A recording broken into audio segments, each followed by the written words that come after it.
Hello again, everybody. This is Rocket Rick J18, and today I'm going to show you some cards that I picked up over the course of the last month or so, and some of them are working on sets. One is a gift, and two of them are autographs of Dave Parker, or by Dave Parker. One is his. I already have a rookie card autographed, and this one is the 1979 Topps card. Of course, the Pirates won the World Series in 1979, and so that's my interest in that. And then also a 1984 Topps autograph card of Dave Parker. So, and then there are two cards of Skaght Reindeer Studios marker doodles. So show those to you as well. And let's just go ahead and turn the camera down, and we'll adjustments, and then we will. Lovely. Okay. So get that out of the way, the card stack out of the way, and I think we're ready to go. So the first two cards I'm going to show are recent marker doodles from Skaght. The first one is Gary Carter, and this is number 13 of 25. And the next one is Dale Murphy, and he's number 24 of 25. Back in the days of TBS, TNT, whatever it was called, Ted Turner's owned the Atlanta Braves, and they were incredibly bad. My favorite thing that I ever heard on a broadcast was on a Braves broadcast, and it was I want to say Skip Carey. He said, "Hey, on the way into the ballpark today, I saw a bumper sticker I had not seen before, and it said, 'Go Braves and take the Falcons with you.'" That's how bad they were. But they played at old at the. This would have been back in the mid '70s, really here, um, and they had a lot of guys like Bruce Benedict and Rufino Linares, Rafael Ramirez, um, Bob Horner, uh, obviously Dale Murphy, and so on. Anyway, a lot of fun when they had the baseball strike back in the very early '80s, I think. They broadcast the Richmond Braves games. And I'm not sure about this, but there was somebody that was fairly well known later on that was playing at Richmond at the time, and I've forgotten now who it was. But anyway, a lot of fun. Uh, Baseball hasn't been the same since cable took over everything. Uh, and then here are the two autos of Dave Parker. One is autographed David Parker, and the other one's autographed Dave Parker. And he looks like he could just swing that bat and hit the ball a million miles. And he could. But he was really a line drive hitter. So the other day I had to go up and see my doctor in Cleveland. And so I thought, well, you know what, I'm gonna swing by Scott at Reindeer Studios, and we had a cup of coffee, and you know, Scott gave me this gift. It's Italy. Says 155 locations to serve you, and he said there aren't nearly that many anymore. So this is Frank Robinson, probably somewhere.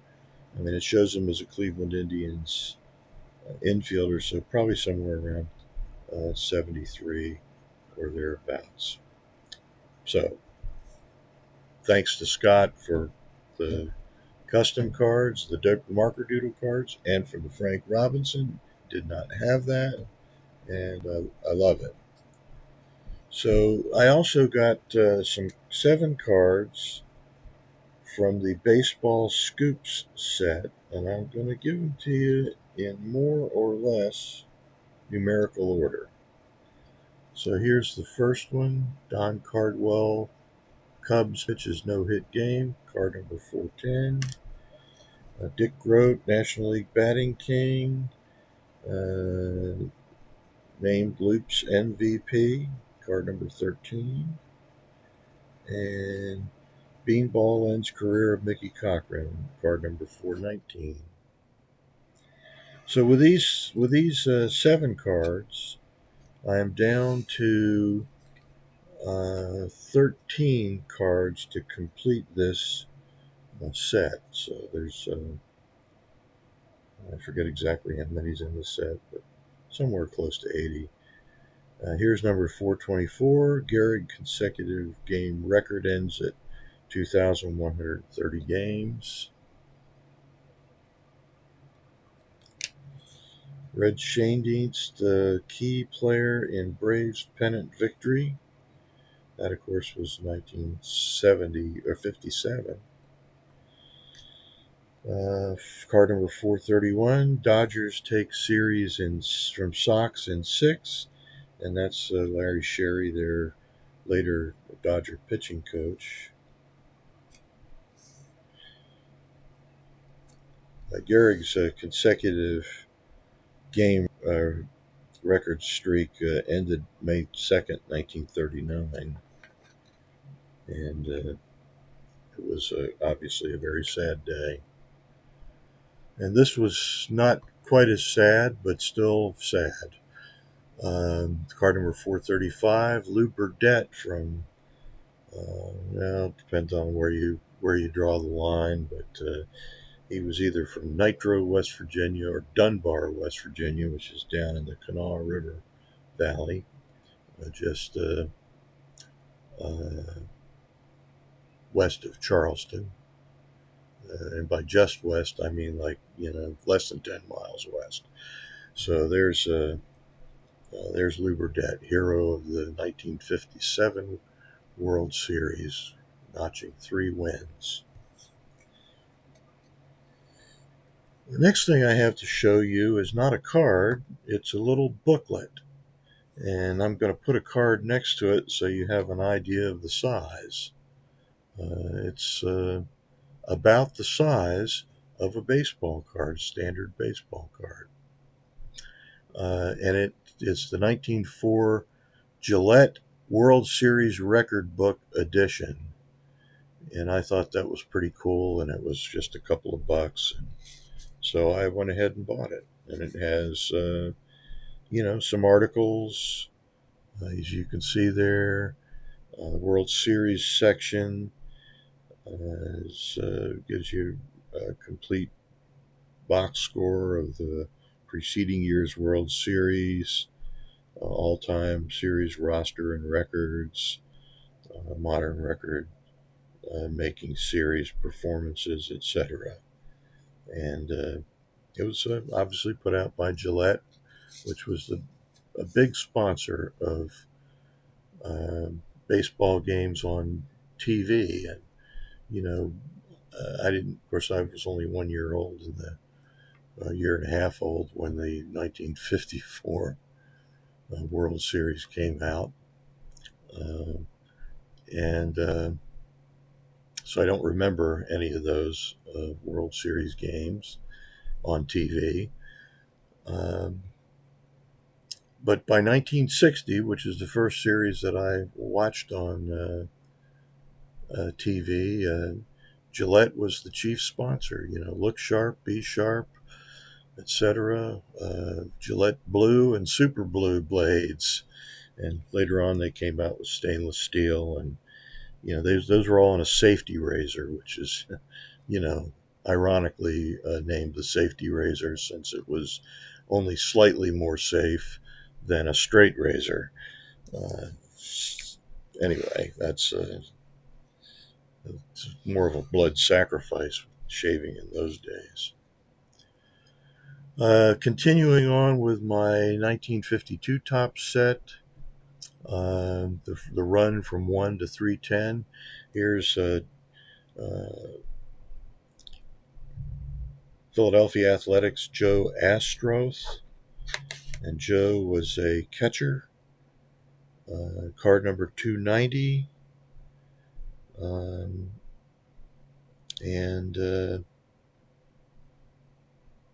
that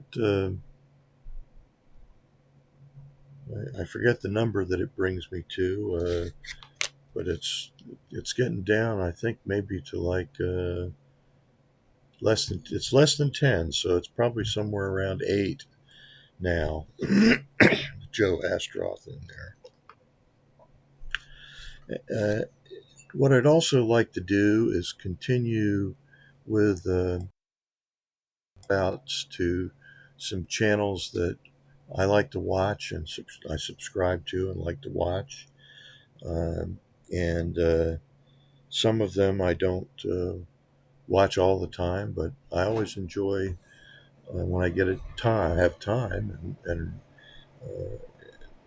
to be able to do that. So the first one is is at Basement Card Collector, and that's Jason.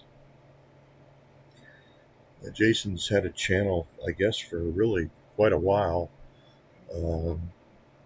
but his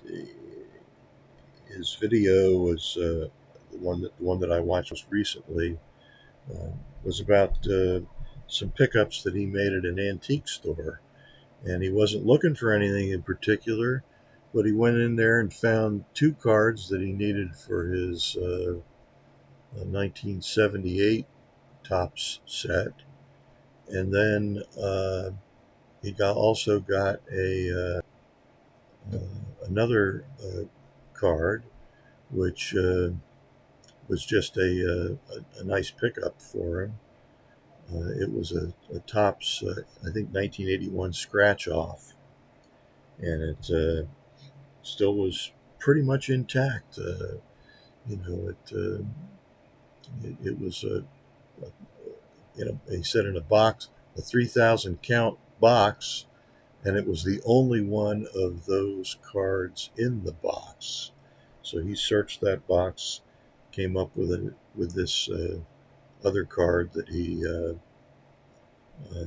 acquired, and this Topps scratch off. So, you find things in all sorts of places, and if you watch Stukes, Baseball Cards and Curiosities, you know that Scott's a big fan of going to flea markets and antique stores, and he always seems to come up with not always a card, but something that he's interested in and of the oddball nature, which being oddball myself, I appreciate those.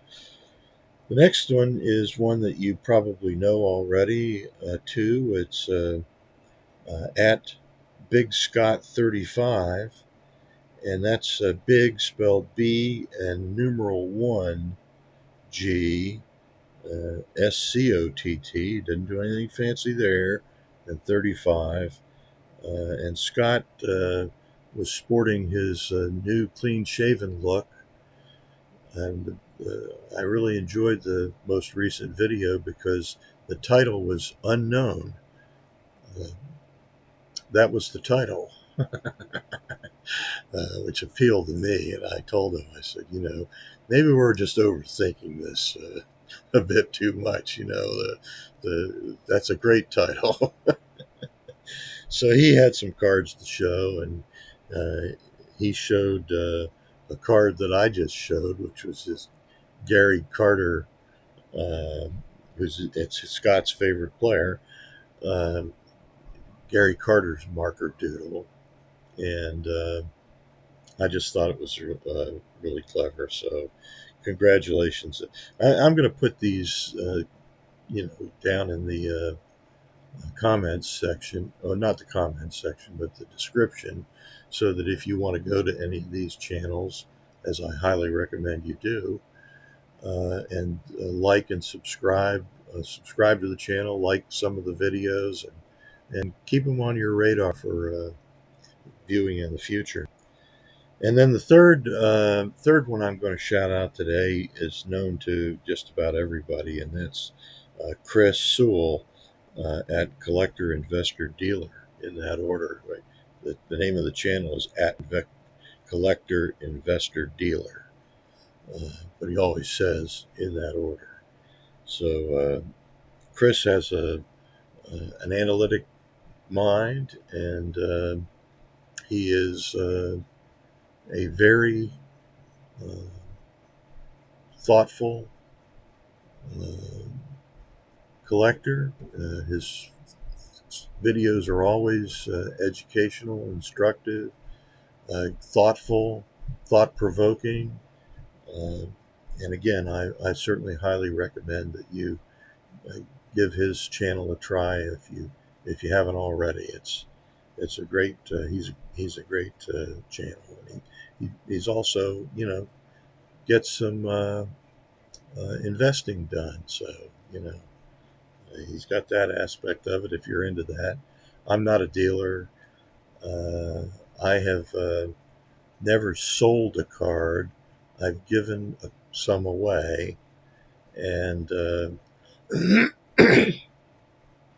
which I think is a fun thing to do. And looking forward to going over to the Garfield, New Jersey show on Sunday and seeing Sammy Thunder and Mookie Chilson there.